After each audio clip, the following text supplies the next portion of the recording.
بسم اللہ الرحمن الرحیم۔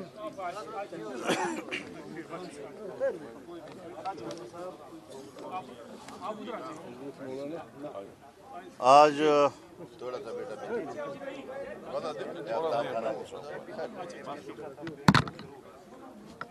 آزادی مارچ اسلام آباد پہنچ چکا ہے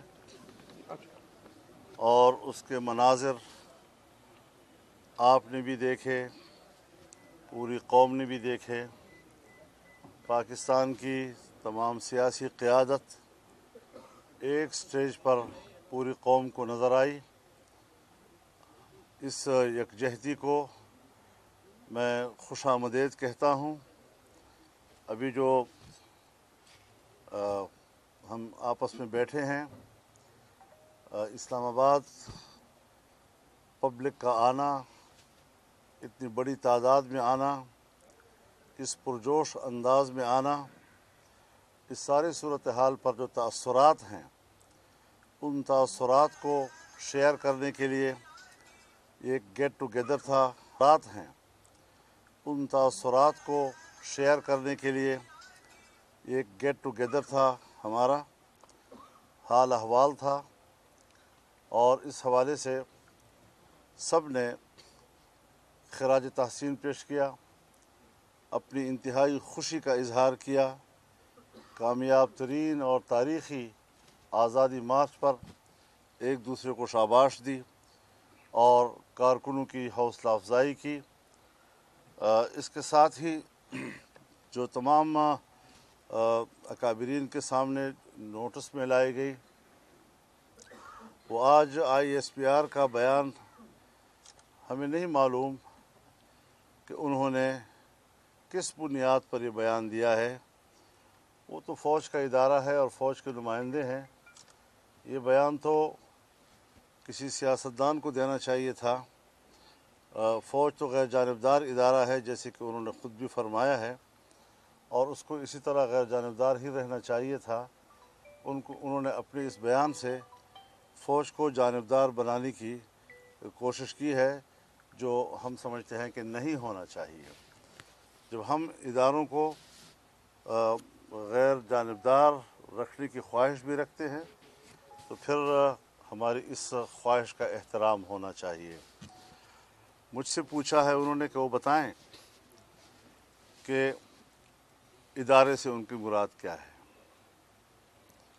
انہوں نے یہ بھی کہا ہے کہ فوج ہمیشہ جمہوری حکومت کے ساتھ ہوتی ہے۔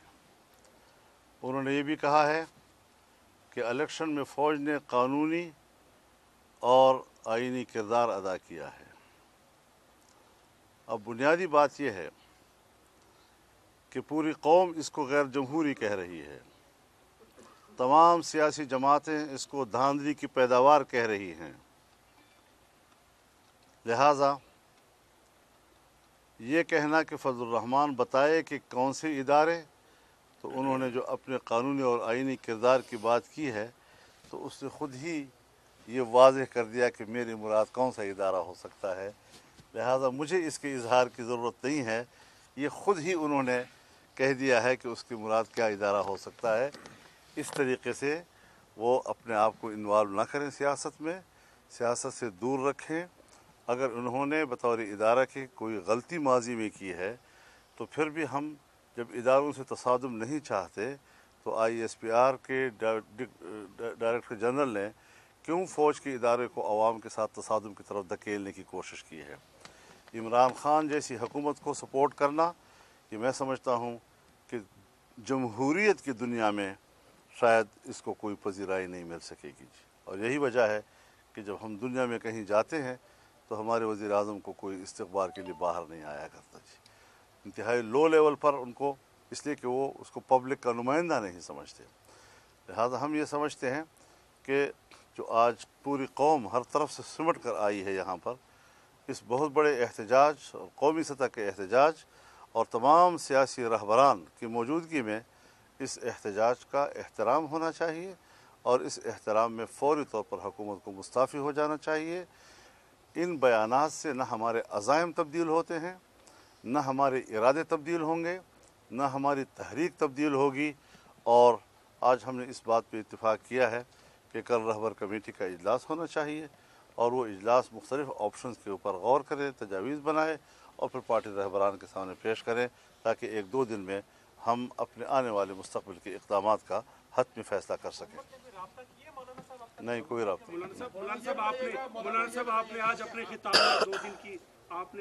में 2 दिन की न सिर्फ हुकूमत को बल्कि आपने इदारों को भी 2 दिन की मोहलत दी है।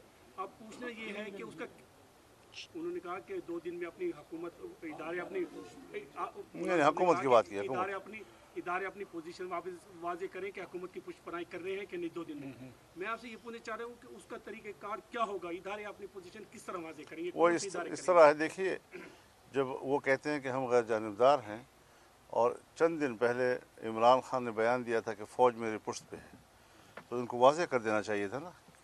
उन्होंने खामोशी क्यों इस पे ज़ाहिर की? तो जब खामोशी ज़ाहिर करेंगे तो अपने बारे में तो इबहम पैदा करेंगे ना फिर वो। ये बात की राय से होगी कि 2 दिन जो आपने दिया आगे जाने का या आगे तो सारे एक साथ हो गए ये सारी पार्टियां, तो मैं तो उसके लिए रहबर कमेटी बैठ रही है। मौलाना साहब जो आपने अदारों के बारे में कहा, आपने जो आज तकरीर भी की, क्या ये सिर्फ आपका मौक़िफ़ है या आपके साथ दाएं बाएं जो बड़ी पार्टियां हैं इन सब का मौक़िफ़ है? बिलावल साहब के बारे में मेरे ख्याल में जो मौक़िफ़ है हम आज नहीं कह रहे।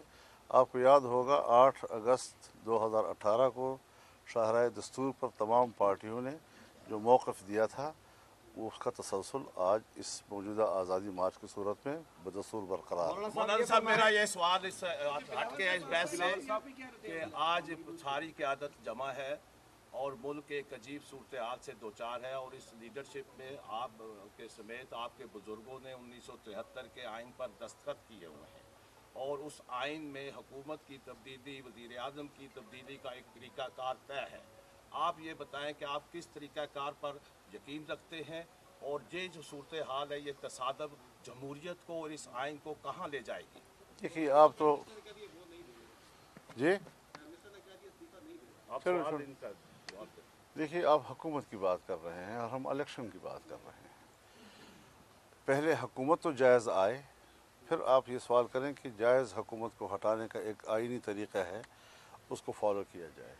जब तमाम पार्टियों ने इलेक्शन के नताइज ही को तस्लीम नहीं किया तो उनका मौजू है दोबारा इलेक्शन कराना और असरनौ शफाफ इलेक्शन कराना, ऐसे शफाफ इलेक्शन की जिसमें फ़ौज की कोई मुदाखलत ना हो। मेरा सवाल है कि पहले पीपल्स पार्टी और नून लीग मौलाना के साथ मुज़ाकरात करते रहे थे कि धरना न दें, आप धरने की मुखालिफ रही हैं दोनों जमातें। आज मौलाना ने 2 दिन का बैठक का ऐलान कर दिया, तो इस पे आप ऑन बोर्ड हैं? आज आपने देखा, पूरा मुल्क ने देखा कि पाकिस्तान के सारे के सारे अपोजिशन के सियासी जमात की क़यादत एक स्टेज पर बैठ कर एक ही पैगाम पे मुत्तफ़िक है कि ये जो सिलेक्टेड वज़ीर आज़म है, ये जो कठपुतली वज़ीर आज़म है, जो धांधली की वजह से इक़्तिदार में है, उसको घर जाना पड़ेगा, इस्तीफ़ा देना पड़ेगा। और मैं समझता हूँ कि ये एक बहुत वाज़ेह पैगाम है। जैसे मौलाना फजल रहमान साहब ने कहा, कल हमारा रहबर कमेटी मीटिंग भी होगा, वहाँ सारे पार्टी के नुमाइंदे भी बैठेंगे और वहाँ मज़ीद फैसले भी लिए जाएंगे। हसन इकबाल साहब से मेरा सवाल है कि DGSPR ने कहा कि फौज मुंतखब हुकूमत के साथ होती है, माजी की आपकी मुंतखब हुकूमत के साथ भी क्या फौज खड़ी थी? इसका जवाब आज शहबाज शरीफ साहब अपनी तकरीर में दे चुके हैं। आप बताएं ना सर, आप बताएं। आप भी थे सर हुकूमत में, आप भी बताएं।